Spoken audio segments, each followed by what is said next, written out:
How do you know when your marriage is over? My name is Paul Friedman. I founded the Marriage Foundation, and I'm going to try to help you with this, not so much to tell you when your marriage is over, but to tell you what you really should be doing now that you're afraid it might be. So, first of all, your marriage is over when you have said, I'm done. When you say that, there's nothing else you can do. When you've given up, there's nothing else you could do. Then your marriage is done. Now, also, we get requests from both men and women, obviously. And I'm going to be very clear. The current ideas of men and women being the same are ridiculous. So what I share with you is not just based on opinion, but it's based on our experiences and the logic that comes around gender differences. So men write in and they will say, my wife left 6 weeks ago, for instance, and I want her back. What can I do? The truth is, I've never seen a case like that where there's actually something you can do. Another example of that is my wife left me for a boyfriend. Can I win her back? No, probably not. I mean, there's always a possibility. I hate to give an absolute, but we haven't seen it. On the other hand, when women write in and they say, my husband left and I think he's going to file for divorce. Is there anything I can do? The answer is, yeah, you can easily win him back. Well, I rolled my eyes at the easily because there's part of it that is not easy, but it's simple, and you can.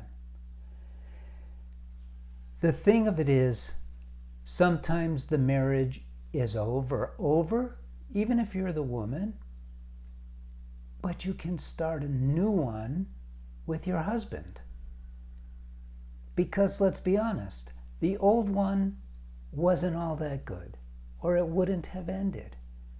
And maybe he's the one who walked out on you, but that doesn't mean you were loving your marriage and it was a great marriage. It just means that he made the first move.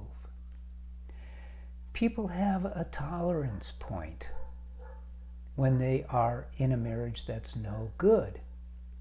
Because marriages that are no good are never just sort of stagnantly no good. They're getting worse day by day, which is ironic when you think about it, because when you first got married, the whole idea was to have happiness growing every single day. It didn't for very clear reasons. You didn't make it so. There were just two of you. What possible excuse could you pass off to anyone explaining why just two of you, whose intention was to be happy, ended up in a marriage where neither of you are happy? There's no excuse, but I'm going to provide one for you. The excuse is that you had no idea how to be married. And if you go, of course we knew how to be married, then this video is not for you.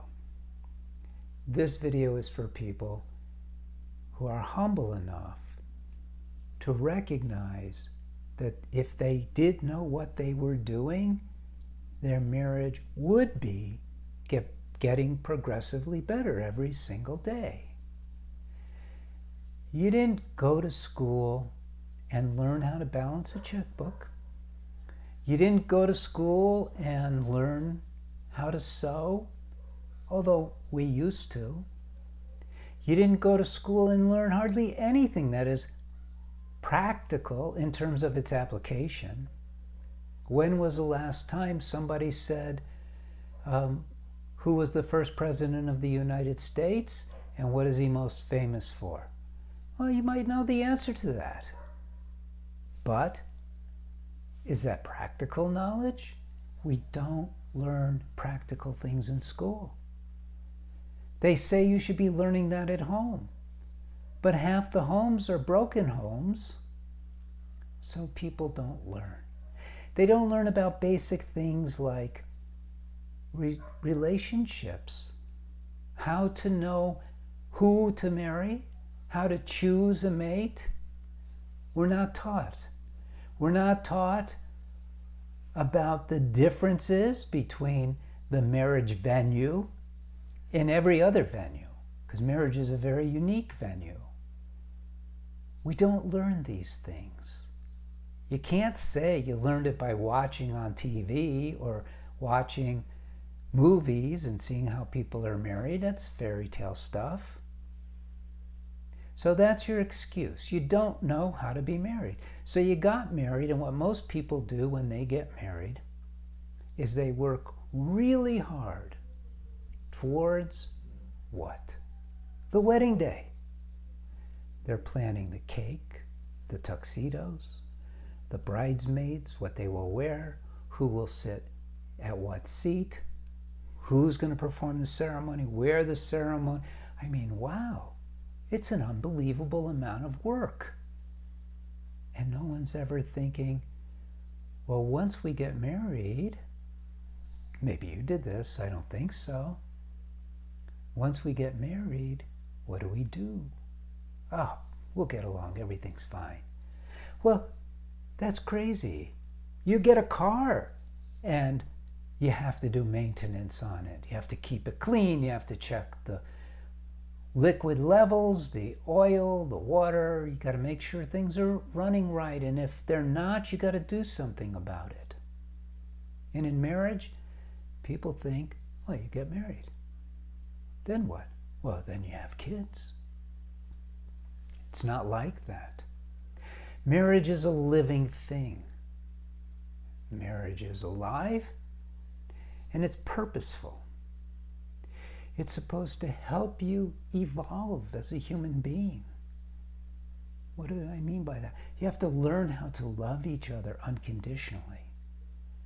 And then, just by getting on that path of learning how to love each other unconditionally, the rewards are unbelievable.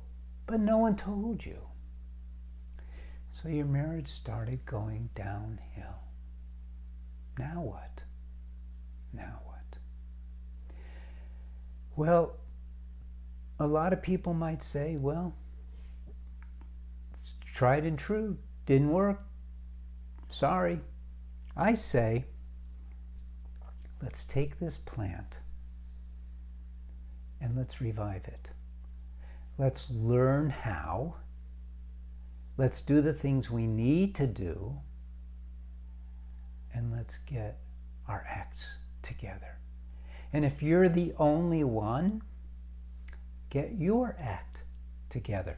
You know, there's this mythological idea of it takes two to have a happy, harmonious marriage, and it's nonsense. Think of a marriage in one small way as a bridge between two souls. Now, of course, there's the practical side of marriage too. Marriage, after all, is spiritual and practical. That's intertwined because you are a soul, and your marriage is based on love. But there's also the practical side too, of making sure the home is beautiful and making sure you have jobs and you can sustain yourselves and you're working together towards material goals, and you're also working towards spiritual goals. And spiritually speaking, though, if you're building the bridge, right, between two souls, well, let's say you're building a bridge between two banks of a river. One of you is on one side and you're on the other. And if just one of you is building and the other's taking a rest, the bridge is still being built. You're still going to meet. You don't have to meet halfway. You can meet 9/10 of the way. A bridge between the souls is a bridge between the souls. Who builds that bridge doesn't matter. You don't get points for being the one to build the bridge, but you get a bridge. Much more important. So the thing to do is not think in terms of your marriage coming to an end. The thing to do is to consider what's going on now. A wake-up call. That it's time to pay attention, to get an education, a practical education. And if you need extra guidance, get the guidance to recreate your marriage. Starting from scratch if you must. It doesn't matter.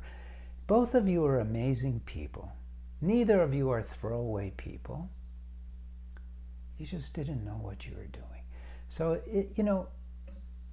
marriages in a way are simple, but also there's a lot of moving parts. Think of it like an airplane. You go in an airplane, if you don't know what you're doing, you're going to crash. And that's all that's happening in a marriage where you don't know what you're doing. And when you just have to take a look at the statistics to see that over 50% of all marriages end in divorce, over 50%. It's insane. There's no statistic about, of the 50 that remain, how many are happy. And they're supposed to be happy. They're supposed to be producing happiness every single day.